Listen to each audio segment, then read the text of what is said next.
அனைவருக்கும் வணக்கம். அம்மா பொண்ணு விளாக்ஸுக்கு உங்களை அன்போடு வரவேற்கிறேன். இன்றைக்கி நம்ம கண் நிறைந்த பெருமாள் கோவிலை பற்றி தாங்க பார்க்க போகிறோம். 3000 வருஷத்துக்கு முன்னாடி பழமை வாய்ந்த கோவில், அதோட சுவாரஸ்யத்தையும் அதோட அற்புதத்தையும் பார்க்கலாம் வாங்க. கோவில் எங்கே இருக்குதுன்னு பார்த்தீங்கன்னா, திருச்சி டு தஞ்சாவூர் ஹைவேஸில் இருக்குங்க. டோல் பிளாசாவுக்கு முன்னாடியே மலையடிப்பட்டி அப்படின்ற கிராமத்தில் தாங்க இது இருக்குது. திருச்சி டு தஞ்சாவூர் ஹைவேஸில் புதுக்கோட்டை ரோடு திரும்புதுங்க இல்லையா, அந்த இதில் வந்தீங்கன்னா குறைஞ்சது 8 கிலோமீட்டர் வரணும். காலையில் 12 மணி வரைக்கும் தாங்க கோவில் திறந்துருக்கும். நீங்கள் சாமி கும்பிடணும் அப்படின்னா நீங்கள் 12 மணிக்குள்ளவே வந்துடணும். கரெக்டாக 12 மணிக்கு நட சாத்திடுவாங்க. ஒரு அழகான கிராமத்துக்குள்ளே தாங்க இந்த கோவில் இருக்குது. இந்த கோவில் வந்து 3500 வருஷத்துக்கு முன்னாடி பழமை வாய்ந்த கோவில் அப்படின்றாங்க. இந்த கோவிலுக்கு வெளியிலே பார்த்தீங்கன்னா துளசி, சாமிக்கு தேவையான அனைத்துமே இங்கே கிடைக்குங்க. இங்கே ஒரு பெரிய ஆழமரம் இருக்குது. ரொம்ப அழகான காடுது, அழகாக இருக்குங்க. இதில் குழந்தைங்க, இந்த ஊரில் உள்ள பிள்ளைங்களாம் இதில் அழகாக தொங்கி விளையாண்டுட்டு இருந்தாங்க. பசு மாடு நிறையா இருக்கும். நீங்கள் மாடுக்கு தேவையான வாழைப்பழம் இதெல்லாம் நீங்கள் வீட்டிலேருந்து எடுத்துகிட்டு வந்துடலாம்.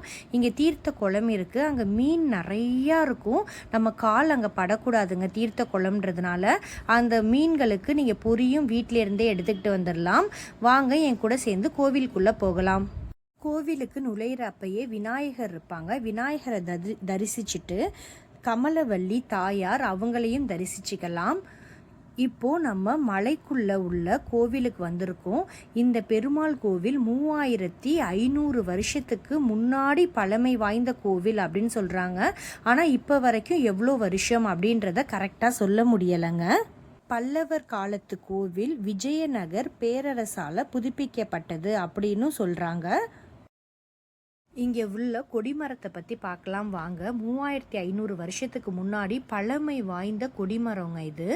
இதோட ஸ்பெஷல் என்னன்னு பார்த்தீங்கன்னா, வெட்ட வெளியில் இருக்கிறது. இதோட பிரபஞ்சத்துக்கிட்டேருந்து நிறைய பாசிட்டிவ் எனர்ஜியை வாங்கி தரும். நம்ம கை வச்சு வேண்டி நம்ம மனசார வேண்டிக்கிட்டோன்னா கண்டிப்பாக அது நடக்குங்க.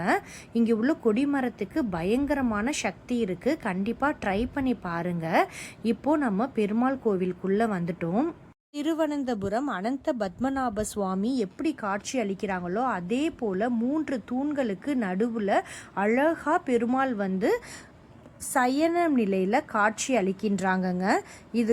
இந்த கோவிலுக்கு பேர் கண் நிறைந்த பெருமாள்.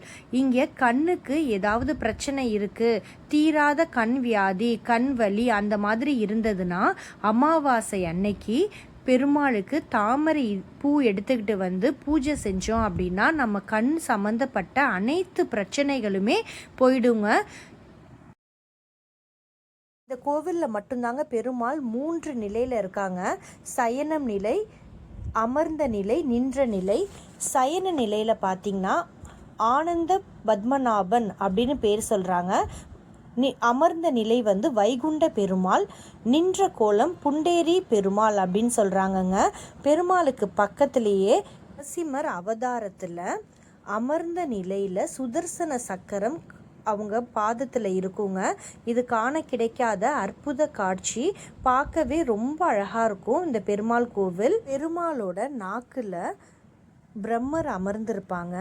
பூமி தேவி திவால் மகரிஷி முனிவருக்கு தவம் செய்யும் காட்சி இங்கே பார்க்கலாம்.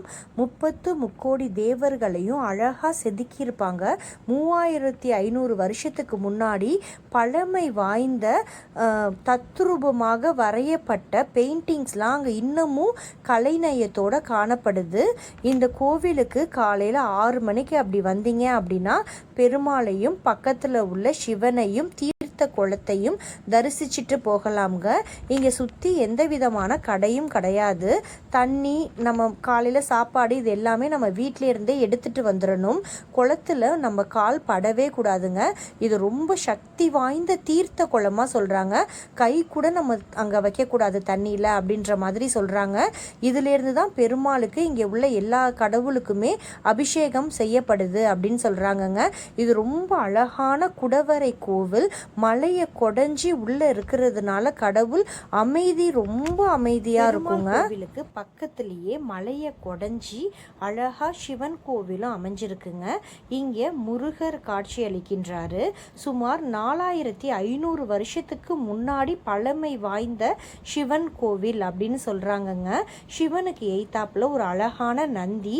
நம்ம சிவபெருமாள் கிட்ட என்ன வேண்டணும்னு நினைக்கிறோமோ அதை முன்னாடியே நந்தி காதில் சொல்லிட்டோம் அப்படின்னா அது கண்டிப்பாக சிவனோட காதில் போய் சேர்ந்துரும் அப்படின்றது ஒரு ஐதீகம்ங்க. இங்கே சப்த கன்னிகள் அழகாக செதுக்கப்பட்டிருப்பாங்க. ரொம்ப அழகாக இருக்கும் இதை பார்க்கவே. அதே மாதிரியே துவார பாலகர் எப்பயுமே 4 கைகள் வச்சுருப்பாங்க. இந்த கோவிலில் மட்டும்தாங்க 2 கைகளோட காணப்படலாம். அந்த சிற்பமும் அழகாக செதுக்கப்பட்டிருக்கும். சுமார் 4500 வருஷம் முன்னாடியே இந்த சிற்பங்கள்லாம் செதுக்கப்பட்டதாக வரலாறு கூறுதுங்க. இங்கே பார்த்தீங்கன்னா கோவில் நல்லா வெளிச்சமாக இருக்கணும் அப்படின்றதுக்காக முத்தம் மாதிரி ஒரு இடம் விட்டுருக்காங்க. இது மழை நீரும் கோவிலுக்குள்ள தங்கிடக்கூடாது அப்படின்றதுக்காக நீர் வெளியில ஏற்றத்துக்கும் ஒரு குழாய் அமைச்சிருக்காங்க. ரொம்ப அமைதி வாய்ந்த கோவிலுங்க. ஒரே கோவில்லையே சிவனையும் பெருமாளையும் தரிசிக்கலாம். இந்த கோவிலில் நீங்கள் வந்தீங்க அப்படின்னா ஒரு 4 மணி நேரம் கிட்ட நீங்கள் ஸ்பெண்ட் பண்ணலாமுங்க. ரொம்ப அழகாக இருக்கும். மழையை அழகாக கொடைஞ்சி சிவனும் பெருமாளும் காட்சி அளிக்கின்றாங்க. கோவிலுக்கு வெளியில் வெப்பாலை அப்படிங்கிற ஒரு மரம் இருக்குங்க. இது நம்ம உடம்புல உள்ள எல்லா ஸ்கின் டிசீஸையும் இந்த இலை போக்கும் அப்படின்றாங்க. இந்த இலையில் 10 இலையை பறித்து தேங்காய் எண்ணெயில் பிச்சு போட்டு வெயிலில் காய வச்சு நமக்கு உடம்புல எங்கேயாவது அரிப்போ இல்லை அலர்ஜியோ இருந்தது, ஸ்கின் டிசீஸ் இருந்தது அப்படின்னா இந்த எண்ணெயை தேய்ச்சிக்கிட்டே வந்தோம் அப்படின்னா சுத்தமாக சரியாக போயிடும் அப்படின்னு சொல்கிறாங்கங்க. இந்த மரம் ரொம்ப அரிய வகை மரம் அப்படின்னு சொல்கிறாங்க. மலை உச்சியில் ஏறி வந்தோன்னா பாதம் அங்கே இருக்கும். வியூ பாயிண்ட் ரொம்ப அழகாக இருக்குங்க. ஒரு பக்கம் சிவன் கோவில், ஒரு பக்கம் பெருமாள் கோவில், ஒரு பக்கம் குளம், இன்னொரு பக்கம் பார்த்திங்கன்னா இயற்கை காட்சிகளோட, இன்னொரு பக்கம் அப்படியே பாறைகளோட இயற்கை காட்சி சூப்பராக இருக்கும். இந்த கோவிலுக்கு ஒரு முறையாவது வாழ்க்கையில் வாங்குங்க. ரொம்ப அழகான அமைதியான கோவில் இது. இது மாதிரியான வீடியோஸ் எல்லாம் பார்க்கணும் அப்படின்னா அம்மா பொண்ணு விலாக்ஸ் சேனலை சப்ஸ்கிரைப் பண்ணி வச்சுக்கோங்க. அப்போ தான் நான் போடுற வீடியோஸ் எல்லாமே உங்களுக்கு கண்டினியூஸாக வரும். Thanks for watching my channel. Thank you.